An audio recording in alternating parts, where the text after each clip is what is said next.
Bismillahirrahmanirrahim. Assalamualaikum warahmatullahi wabarakatuh. Alhamdulillah. Warahmatullahi wabarakatuh. Alhamdulillahilladzi arsala rasulahu bil huda wa dinil haq liyudhhirahu 'alad dini kulli wa kafa billahi syahida walau karihal musyrikun. Asyhadu an la ilaha illallah wa asyhadu anna Muhammadan abduhu wa rasuluh. Allahumma shalli ala sayyidina Muhammad wa ala ali sayyidina Muhammad.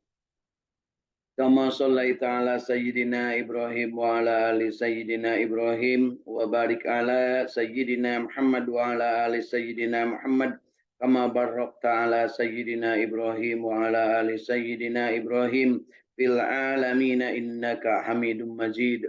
Wa qala Allah ta'ala fi kitabil karim a'udzu billahi minasy syaithanir rajim.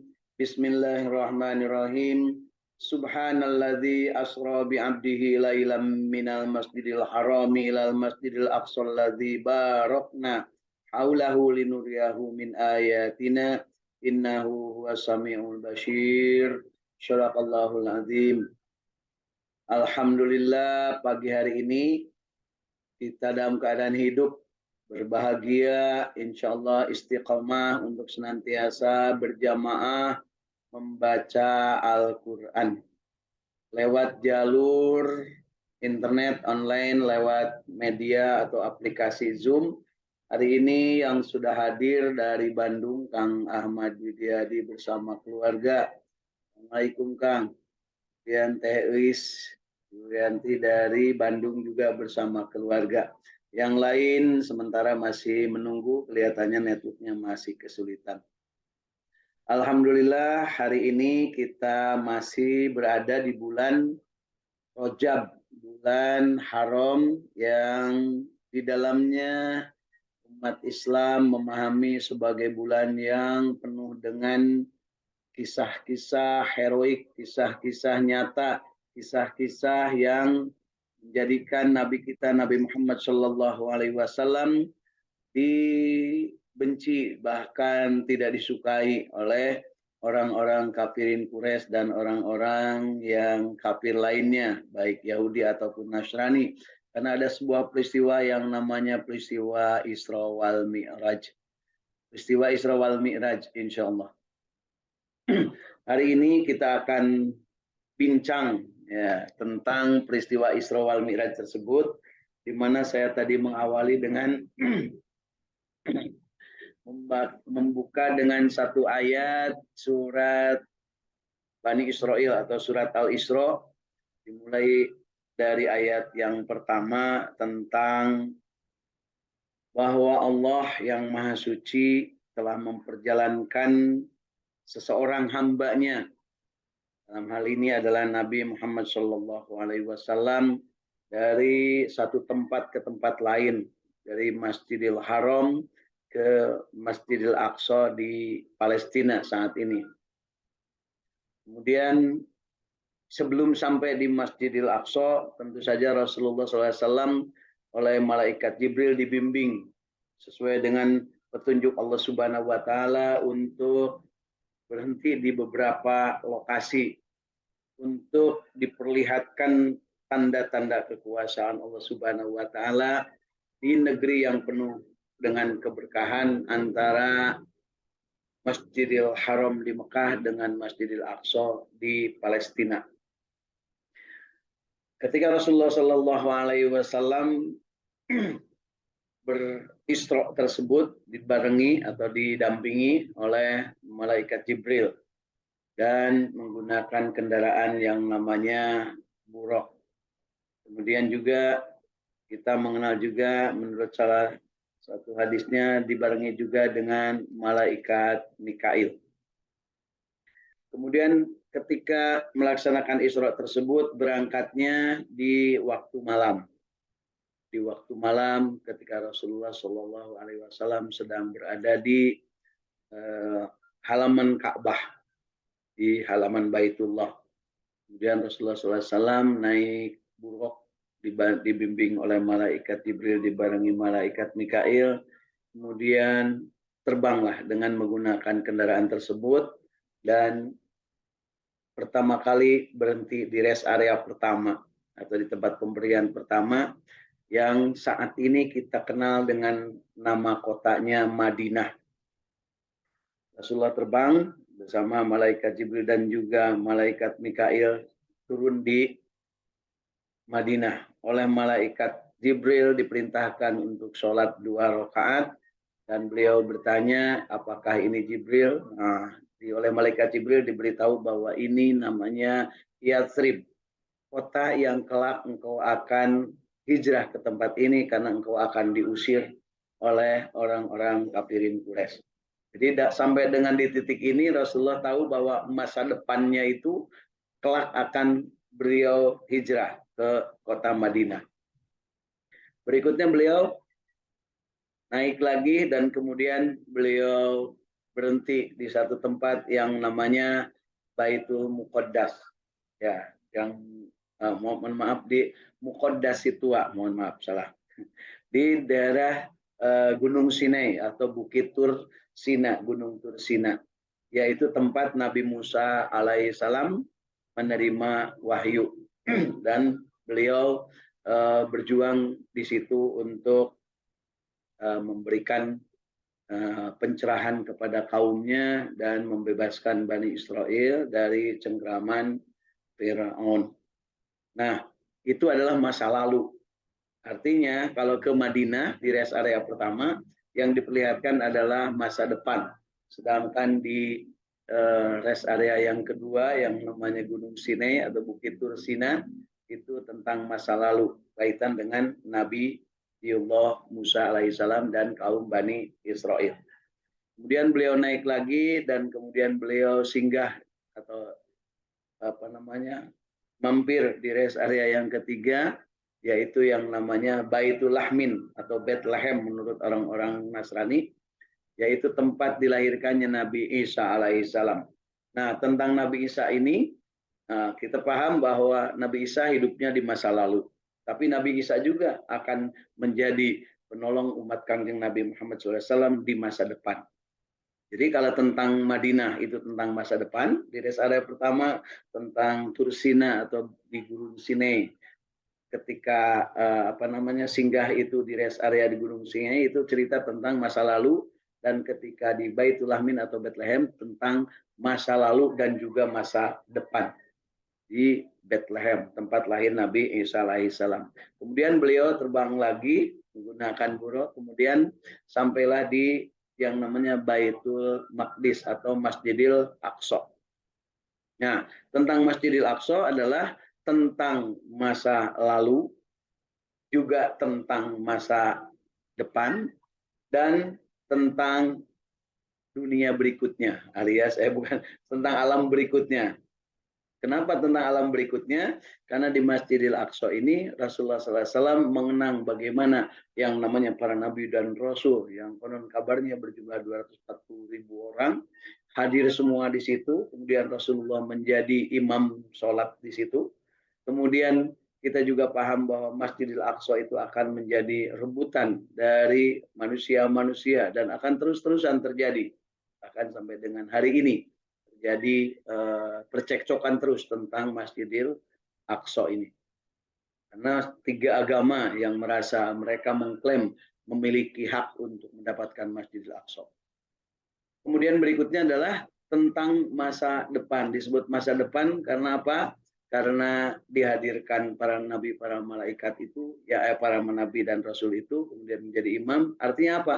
Nabi Muhammad itu di masa kini, di masa depan akan menjadi imam, termasuk di nanti yaumul qiyamah Rasulullah akan menjadi imam bagi semua manusia. Ya, dalam hal ini mengimami. Setelah dari situ baru beliau melaksanakan Mi'raj. Mi'raj dari mulai Masjidil Aqsa, kemudian beliau naik ke langit pertama. Di langit pertama ditakdirkan oleh Allah Subhanahu wa taala dipertemukan dengan malaikat dengan Nabiullah Adam alaihi salam. Nah, Mi'raj pertama itu bertemu dengan Nabiullah Adam alaihi salam. Di sini mengandung makna bahwa Nabi Adam itu manusia yang berhijrah dari surga ke dunia. Jadi manusia pertama dan juga beliaulah yang merupakan manusia yang hijrah dari surga ke dunia. Jadi semangatnya yang harus diambil dari peristiwa naiknya atau mi'rajnya Rasulullah ke langit pertama, bertemu dengan Nabi Adam. Nabi Adam ini adalah tokoh hijrah. Sehingga manusia ini kalau ingin sukses, dalam hal ini ingin mengikuti langkah Nabi Adam, maka dia harus senantiasa hijrah, berpindah dari satu tempat ke tempat lain, dari satu posisi ke posisi lain. Dan itu menjadi harapan semua manusia. Nah, kalau dalam kehidupan juga, biasanya dari satu tempat ke tempat lain, pindah kerja, atau ada mungkin yang pindah naik pangkat, gitu kan. Itu adalah semangat-semangat yang harus ada di dunia. Bagi manusia di dunia yang ingin sukses, tidak ada cara selain harus pindah. Lamun ngajedog wae, lamun ngajentul wae, nah, tidak akan ada kemajuan. Artinya, pindah itu sebuah keharusan, bergerak. Nah, bergerak itu sebagai satu keharusan. Ketemu dengan Nabi Adam. Kemudian berikutnya adalah di langit, naik lagi ke langit kedua. Bertemu dengan Nabi di langit kedua bertemu dengan Nabi Isa alaihissalam dan Nabi Zakaria dan Nabi Yahya alaihissalam. Ini cerminan Nabi Yahya, Nabi Isa, Nabi Zakaria itu adalah cerminan dari spirit atau semangat untuk jihad. Kenapa? Karena mereka melawan kezaliman yang ada pada saat itu, dan saking mencapai puncaknya kezaliman mereka, maka Nabi Zakaria dan Nabi Yahya itu dibunuh, sementara Nabi Isa menurut mereka dibunuh, tapi diselamatkan Allah. Artinya apa? Artinya pada saatnya kita memahami, setelahnya di langit pertama kita berhijrah, kemudian berikutnya harus ada semangat untuk jihad. Nah, berikutnya naik ke langit ketiga. Di langit ketiga bertemu dengan Nabiullah Yusuf alaihissalam. Nabiullah Yusuf alaihissalam ini adalah cermin manusia yang tawakal. Jadi kalau dilihat dari perjalanannya, setelah kita ini hidup di dunia ini, di alam yang tadi yang pertama, kemudian naik ke langit, ya. Di langit ini semangatnya adalah semangat hijrah, di tokohnya adalah Nabi Adam. Kemudian naik ke langit kedua, semangat jihad, tokohnya adalah Nabi Isa, Nabi Yahya dan Nabi Zakaria. Kemudian naik ke langit ketiga, ada tokohnya Nabi Yusuf dengan tokoh ketawakalan. Tawakalnya Nabi Yusuf melahirkan kesuksesan. Nah, kemudian naik lagi ke langit keempat. Nah, pada saatnya kita bertawakal, itu jangan lupa, tawakal itu bukan berarti diam. Artinya pada saat kita berhijrah, itu pindah lokasi, pindah tempat. Pada saat kita berjihad adalah berjuang habis-habisan dengan harta dan jiwa dan nyawa. Kemudian pada saatnya kita bertawakal, setelahnya berperang atau berjihad dengan harta dan jiwa, apakah kita sukses atau tidak, kan pasti akan ada semacam siklus yang bergulir antara sukses dan tidak, menang dan kalah. Nah, pada saat itu terjadi sesuatu yang harus dilakukan, yaitu bertawakal. Bertawakal, menang bertawakal, kalah pun bertawakal. Kemudian naik lagi Rasulullah SAW ke langit yang keempat. Di sana bertemu dengan Nabi Idris alaihissalam. Nabi Idris ini terkenal dengan Nabi yang senang berkomunikasi, senang bergaul, senang mengumpulkan orang-orang, senang berkolaborasi kalau istilah sekarang. Nah, maka Nabi Idris ini mencerminkan bahwa setelahnya kita hijrah, kemudian jihad, kemudian bertawakal menghadapi berbagai rintangan, kemudian berikutnya adalah kita harus selalu berkomunikasi dalam keadaan apapun. Termasuk dalam keadaan kepepet apapun, komunikasi kita harus terus-terusan kita galakkan. Dalam keadaan tertindas, tetap berkomunikasi. Dalam keadaan menang juga tetap berkomunikasi. Berkomunikasi dalam hal ini adalah berdakwah, menyampaikan risalah. Dalam keadaan terdesak, risalah tetap harus disampaikan. Dalam keadaan sedang capek sekalipun, risalah harus tetap disampaikan. Dalam keadaan sedang segar, apalagi. Ya, dalam sedang sendirian, tetap risalah harus disampaikan. Jadi berdakwah terusan. Itu spiritnya dari Kanjeng Nabi Idris alaihissalam dari langit keempat. Kemudian di langit kelima bertemu dengan Nabi Harun alaihissalam. Nabi Harun ini adalah saudara atau kakaknya dari Nabi Musa alaihissalam. Nah, jiwa yang ada pada Nabi Harun alaihissalam ini adalah jiwa yang penuh cinta. Nah, penuh cinta. penuh kasih sayang. Nabi Harun itu penuh cinta, penuh kasih sayang. Berbeda nanti dengan Nabi Musa. Nabi Musa itu kadang barangasan, ya, kadang-kadang emosional, temperamental. Tapi Nabi Harun ini benar-benar mengayomi dan kemampuan untuk berkomunikasinya luar biasa. Ya, sehingga ditanamkanlah kecintaan dan Nabi Harun terkenal dicintai oleh umatnya, oleh Bani Israel. Termasuk kalau seandainya ada sesuatu pendapat dari Bani Israel yang mau disampaikan kepada Nabi Musa, itu melalui Nabi Harun. Kemudian kalau Nabi Musa menyampaikan sesuatu juga untuk umatnya, pasti melalui Nabi Harun. Jadi Nabi Harun ini sebagai mediator, sebagai orang yang mempunyai jiwa yang mahabbah, yang penuh cinta ke atas dan ke bawah. Ini luar biasa ya, pelajaran dari spirit di langit kelima dari Nabi Harun. Kemudian di langit keenam ada ketemu dengan Nabi Musa alaihissalam. Nabi Musa ini adalah cermin sebuah kesuksesan.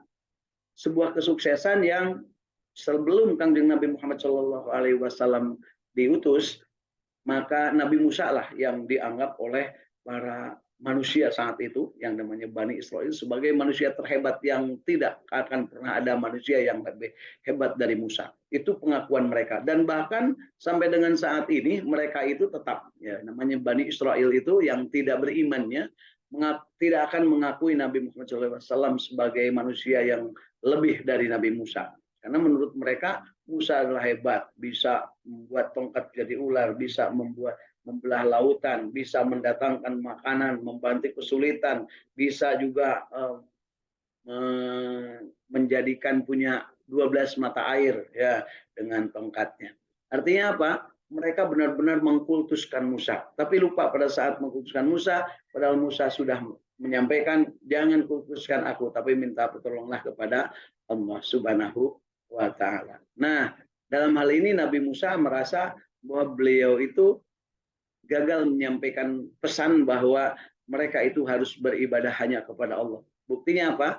Umat Nabi Musa terpecah menjadi tiga kelompok. Yang pertama ada yang mustaqim, yang istiqomah. Yang kedua ada yang magdub. Yang ketiga ada yang dolin. Itu umat Bani Israel atau umat Nabi Musa. Ada yang istiqomah mengikuti Nabi Musa, tapi itu hanya sedikit. Ada yang magdub, baung, bandel. Dan dia selalu melawan, selalu mencari-cari alasan untuk tidak beribadah. Kemudian yang ketiganya adalah orang Nasrani atau orang yang dolin, yaitu orang yang menyelewengkan, membelok-belokkan aturan ajaran dari Allah Subhanahu wa Ta'ala sesuai dengan kepentingannya, sesuai dengan kepentingan masing-masing. Sehingga kita kenal tiga kelompok manusia ini dalam Al-Fatihah: Shiratal Mustaqim, orang-orang yang istiqomah, dan bukan orang yang magdub, Wailil Magdubi alaihim waladhdallin. Magdub, dolin, dan istiqomah, mustaqim. Nah, itulah Nabi Musa alaihissalam itu cermin kesuksesan. Tetapi juga jangan lupa Nabi Musa itu sampai menangis ketika bertemu dengan Rasulullah SAW di langit ke-6 tersebut. Kenapa Nabi Musa menangis? Karena Nabi Musa merasa bahwa ingin rasanya menyelamatkan Bani Israel itu, tetapi beliau tidak berhasil. Karena apa? Karena mungkin ada sesuatu yang memang diujikan oleh Allah Subhanahu wa Ta'ala untuk seperti itu. Sehingga Nabi Musa itu menganggap kepada Nabi Muhammad itu seorang anak muda yang akan menjadi penerus dari risalahnya, dan beliau memberikan beberapa saran masukan kepada Nabi Muhammad SAW, termasuk masukannya untuk meminta keringanan dari sholat. Menurut salah satu hadis disebutkan Nabi Musa ketika bertemu dengan Nabi Muhammad SAW, ketika bertemunya, artinya sebelum naik ke langit ke-7, sebelum naik ke Sidratul Muntaha, sebelum mendapatkan perintah sholat, maka Nabi Musa itu terlihat seperti orang yang garang, ya, keras, kasar, ya, ngomong seperlunya. Tapi begitu Nabi Muhammad SAW turun dari langit, nah Nabi Musa ini menjadi yang sangat ramah, dan bahkan beliau menangis. Kenapa menangis? Tadi disampaikan bahwa betapa banyak umatnya, tetapi banyaknya umatnya Nabi Musa nanti tidak akan sebanyak umat Nabi Muhammad SAW. Kemudian betapa beliau sudah berjuang habis-habisan untuk meyakinkan umatnya menjadi orang yang menjadi abdinya Allah Subhanahu wa Ta'ala, tetapi beliau merasa gagal karena tidak semua yang beliau sampaikan risalahnya itu diterima. Bahkan menimbulkan orang-orang yang dimurkai Allah yang disebut maghdub, dan orang-orang yang menyesat atau tersesat yang namanya dolin itu ya. Kita sekarang mungkin mudahnya kalau maghdub itu orang-orang Yahudi, kalau dolin itu orang-orang Nasrani secara kelompok keagamaan. Ya, kalau Muslim, kalau istiqomah atau mustaqim itu Muslim. Jadi kalau dilihat dari kacamata sekarang, mustaqim itu orang-orang Muslim, maghdub itu orang-orang Yahudi, dan dolin itu orang-orang Nasrani. Wallahu alam. Itu adalah cerminan perilaku dan itu digambarkan dalam tafsir suratul Fatihah tentang mustaqim, tentang maghdub, tentang dolin. Tapi bukan berarti dicap kepada orangnya, karena ternyata pada saatnya Islam datang, kemudian ada orang Yahudi yang mendapat hidayah, malah menjadi Muslim yang baik. Ada juga orang Nasrani yang mendapat hidayah, menjadi Muslim yang baik. Tapi juga dalam kenyataannya ada juga yang sudah masuk Islam, kemudian dia baung bandelnya seperti Yahudi dan Nasrani. Naudzubillah. Ya, ini sebuah kualitas kemanusiaan. Ada 3 kelompok tersebut. Nah, berikutnya di langit ke-6. Setelah langit ke-6 kemudian naik ke langit ke-7. Di langit ke-7 ketemu dengan Nabi Ibrahim alaihissalam. Nah, Nabi Ibrahim ini spiritnya atau semangat dari Nabi Ibrahim itu adalah hasanah, kebaikan. Nah, dan yang dicerminkan oleh Nabi Ibrahim adalah kebahagiaan. Jadi Nabi Ibrahim itu nyaris tidak ada kekeliruan di dalamnya, boleh yang dibilang gitu, nyaris sempurna. Tapi jangan lupa bahwa sampai di Nabi Ibrahim di langit ke-7, Nabi Ibrahim hanya bisa bersandar di pintunya Baitul Ma'mur. Artinya di pintu Baitul Ma'mur, di pintu surganya, belum masuk ke dalam surganya Allah Subhanahu wa taala. Nah, kemudian Rasulullah kemudian naik lagi ke tempat yang namanya Rob Mustawa, kemudian sampai ke Sidratul Muntaha. Nah, ke tempat sampai dengan Nabi Ibrahim, Rasulullah SAW bertemu dengan manusia-manusia. Nah, setelahnya itu naik lagi ke alam Jabarut, alam Lahut, itu tidak bertemu lagi dengan manusia. Bahkan ketika sampai ke alam Lahut, Rasulullah SAW tidak disertai oleh malaikat Jibril, karena malaikat Jibril tidak sanggup untuk sampai ke sana. Sehingga yang naik hanya Nabi Muhammad SAW, dan sampailah beliau di Sidratul Muntaha.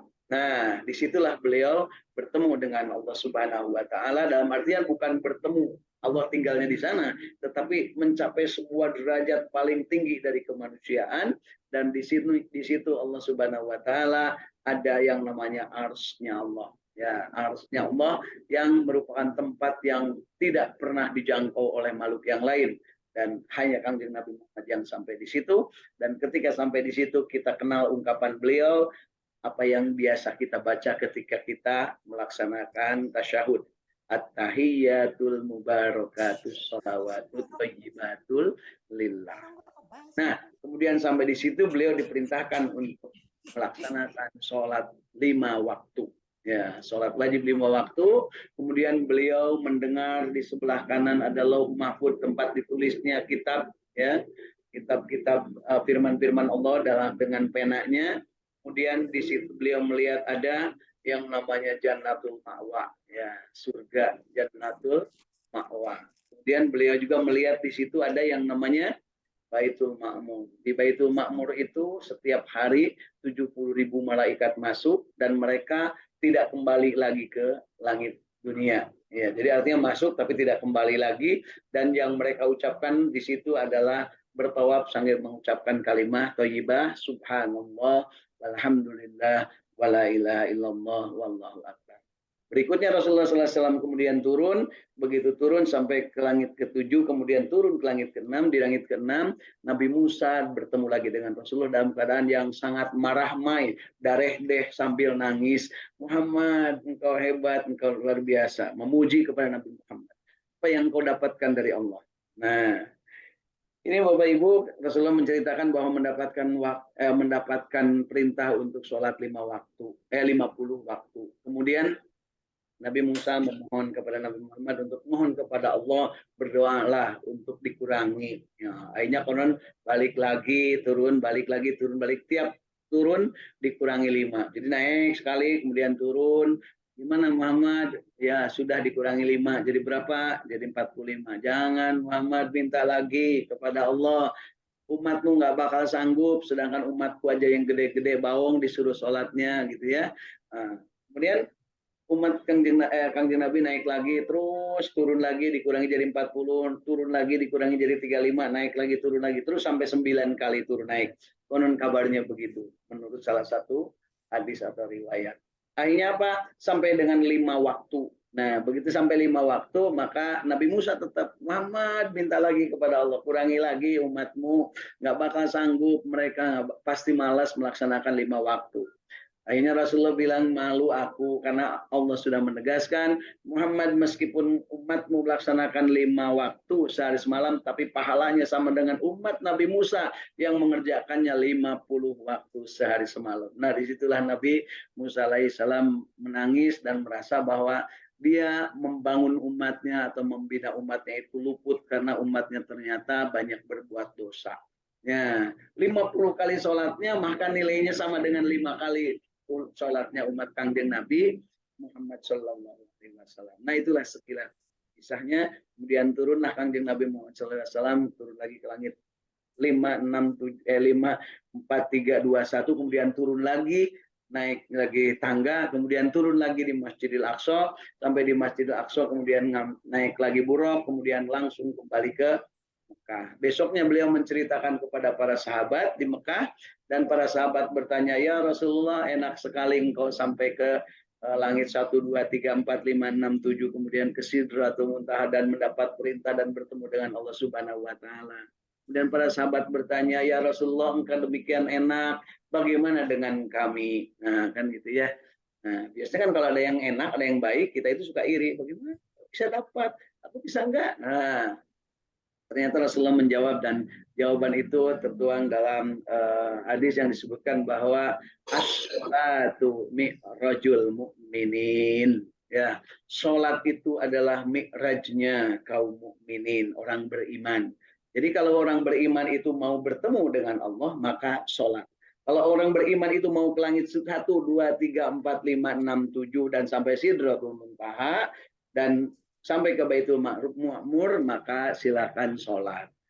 Kalau umat Islam itu ingin mendapat kebahagiaan, mampu bertemu dengan Allah dan kemudian bertemu dengan para nabi dan rasul, ingin menjadi pemimpin bagi umat manusia, ingin menjadi pemimpin bagi orang-orang yang bertakwa, maka lakukan dengan sholat. Pesan sholat ini sungguh sangat luar biasa, dan ternyata kita termasuk yang lalai urusan sholat ini. Padahal udah jelas-jelas sholat itu bakal menimbulkan sesuatu efek yang luar biasa, menimbulkan semangat hijrah, menimbulkan semangat jihad, menimbulkan semangat tawakal, menimbulkan semangat dakwah, berkomunikasi, berkolaborasi, ya, berhimpun. Kemudian menimbulkan semangat untuk saling mencintai, menimbulkan semangat untuk mendapatkan kesuksesan dan kemenangan, dan menimbulkan semangat untuk senantiasa hasanah di dunia dan akhirat, dan mencapai at-tahiyyat al-mubarak as-sholawat at-thayyibah, tetapi kita sangat-sangat lalai. Ya, akui sendiri ya, kita itu sangat lalai urusan sholat. Bahkan tidak sedikit yang berani meninggalkan sholat. Bahkan tidak sedikit yang merasa tidak ada dosa, tidak ada tidak ada merasa beban kalau seandainya sholat itu tertinggal. Na'udzubillah. Inilah kenyataan bahwa pada diri kita ini, ketika kita mendapatkan kesempatan untuk memperoleh hikmah dari peristiwa Isra Mi'raj, yang harus ditekankan adalah sholat 5 waktu ini.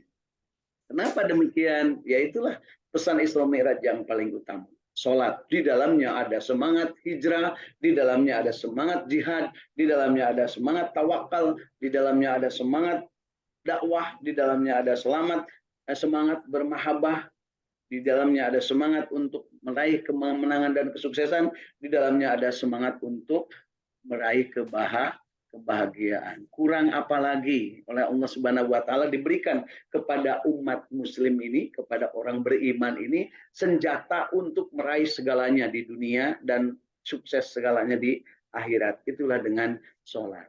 Nah, kalau kita memahami dari mulai Allahu Akbar, kemudian kita baca Inna sholati wa nusuki wa mahyaya wa mamati lillahi rabbil alamin, terus sampai terakhirnya kita berlindung kepada Allah di ketika kita tasyahud at-tahiyatul mubarakatus shalawatut thayyibatu lillah. Nah, pada saatnya mengucapkan kalimat at-tahiyat ini, Rasulullah Shallallahu Alaihi Wasallam kemudian oleh Allah Subhanahu Wa Taala dilantik, dalam artian dilantik itu mendapat mahkota, mendapat kehormatan yang sangat luar biasa. Beliau mengatakan assalamu alaika kepada kanjeng Nabi Muhammad. Assalamu alaika ayyuhan nabiyyu wa rahmatullah wa barakatuh. Nah, kemudian Nabi Muhammad SAW dengan menengadahkan mukanya kemudian menyebutkan assalamu alaina wa ala ibadillahi sholihin.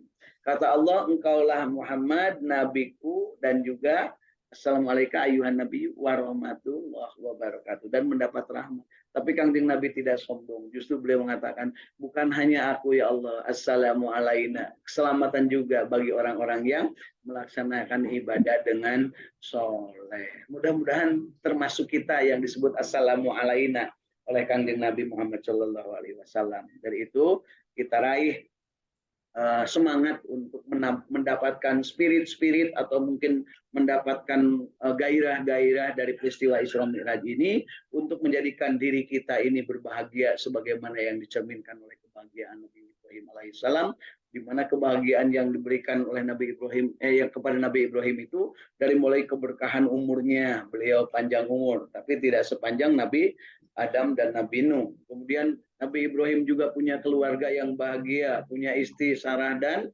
Hajar, kemudian punya anak Ishak dan Ismail, kemudian punya keturunan yang banyak, kemudian beliau punya keturunan yang menjadi nabi dan rasul. Dan itu merupakan cerminan kebahagiaan. Dan Nabi Ibrahim itu kaya raya luar biasa. Ya, kaya luar biasa. Kenapa? Sampai dengan sekarang kalau kita melihat kita ke Masjidil Haram, itulah Nabi Ibrahim alaihissalam yang mulai meletakkan kembali, membangun kembali bersama anaknya Nabi Ismail. Kemudian kita melihat ke daerah Palestina, di sana ada Masjidil Aqsa, ada Masjid Ibrahim Al-Khalil, itu yang membesarkannya adalah Nabi Ishak alaihissalam, anaknya dari anaknya Nabi Ibrahim dari Siti Sarah. Jadi Masjidil Aqsa dan Masjidil Haram ini adalah cerminan dari suksesnya Nabi Ibrahim membina kedua anaknya. Di Masjidil Haram ada Nabi Ismail yang mengembangkannya, di Masjidil Aqsa di Palestina termasuk di Masjid Ibrahim Al-Khalil yang mengembangkan adalah Nabi Ishak alaihissalam. Dari Nabi Ishak banyak para nabi dan rasul, termasuk di dalamnya yang menjadi panutan para Bani Israel, yaitu Nabi Musa alaihissalam, Nabi Daud, Nabi Sulaiman, Nabi Yusuf, Nabi Yakub, terus banyak sekali. Sementara dari Nabi Ismail langsung tidak ada lagi nabi-nabi ini, langsung kepada kanjeng Nabi Muhammad Shallallahu Alaihi Wasallam. Dan satu-satunya nabi yang dilahirkan di kota Mekah adalah Nabi Muhammad Shallallahu Alaihi Wasallam. Sementara yang lainnya termasuk Nabi Ismail lahirnya di Palestina, Nabi Ishak lahirnya di Palestina. Ya, kemudian nanti setelah Nabi Ismail lahir, kemudian ditempatkan bersama ibunya Siti Hajar di Mekah, sehingga dari situ turun-temurunlah keturunan Nabi Ismail di kota Mekah, menunggu Ka'bah sejak masih Nabi Ismail, terus sampai terakhir Sayyidina Abdul Muthalib tetap menjadi pemegang kunci Ka'bah dan sampai kepada kanjeng Nabi Muhammad Shallallahu Alaihi Wasallam. Nah, sementara di Palestina itu yang dibesarkan di sana adalah dari kaum Nabi Ishak. Disebut kaum Nabi Ishak karena memang keturunan Nabi Ishak. Tetapi Nabi Ishak itu punya anak yang namanya Yakub. Nah, Yakub ini dia punya kegemaran berangkat di waktu malam dan berhenti sebelum siang. Artinya dia maghrib berangkat karena nomad, ya pindah-pindah tempat. Berangkat di waktu maghrib sampai di tempat tertentu sebelum subuh, dia berhenti di situ dan mendirikan kembali kampung baru, ya mendirikan lagi kota baru, pindah-pindah tempat atau mendirikan tenda baru. Karena kegemarannya untuk berangkat di waktu malam, maka dia disebut Israel, senang berangkat di waktu malam. Nah, Itu pengertian Israel yang pertama. Pengertian Israel yang kedua, bahwa Nabi Yakub ini tidak takut gelap, tidak takut apapun. Dia emang tidak punya rasa takutnya. Dia hanya berdekat-dekat dengan Allah dan dia sangat dekat dengan Allah. Makanya disebutnya Israel. Dia sangat dekat dengan ilnya di sini Allah. Dia sangat dekat dengan Allah. Isra itu mendekat, mendekat, mendekat dan sangat dekat dengan Allah Subhanahu wa taala. Artinya melakukan perjalanan itu hanya kepada Allah, tidak kepada yang lain. Nah, sampai di situ Bani Israilnya ini mengaku dekat dengan Allah sehingga mereka kadang muncul kesombongan, muncul jiwa-jiwa yang melebihi.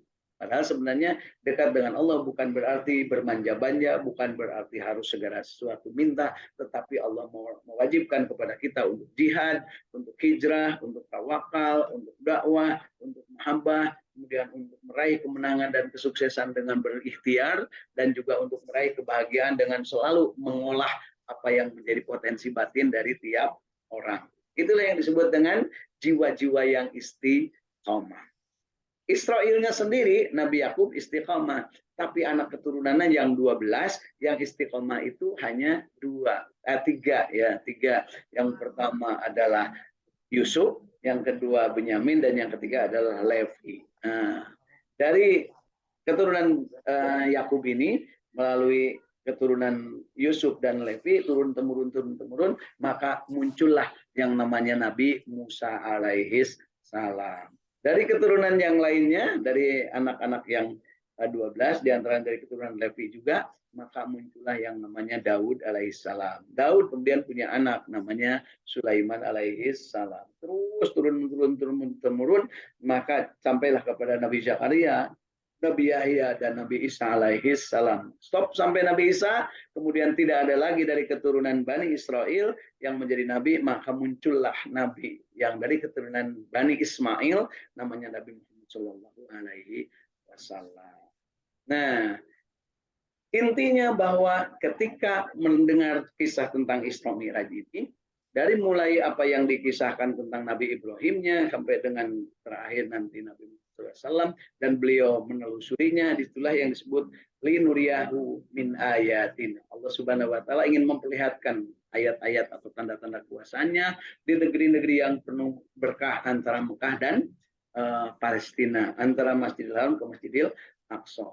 Sesungguhnya itu adalah supaya kita melek, bahwa kita mendengar dan kita melihat tentang sesuatu yang terjadi pada diri Nabi Muhammad Shallallahu Alaihi Wasallam. Berikutnya, dari situ kita harus mengambil peran.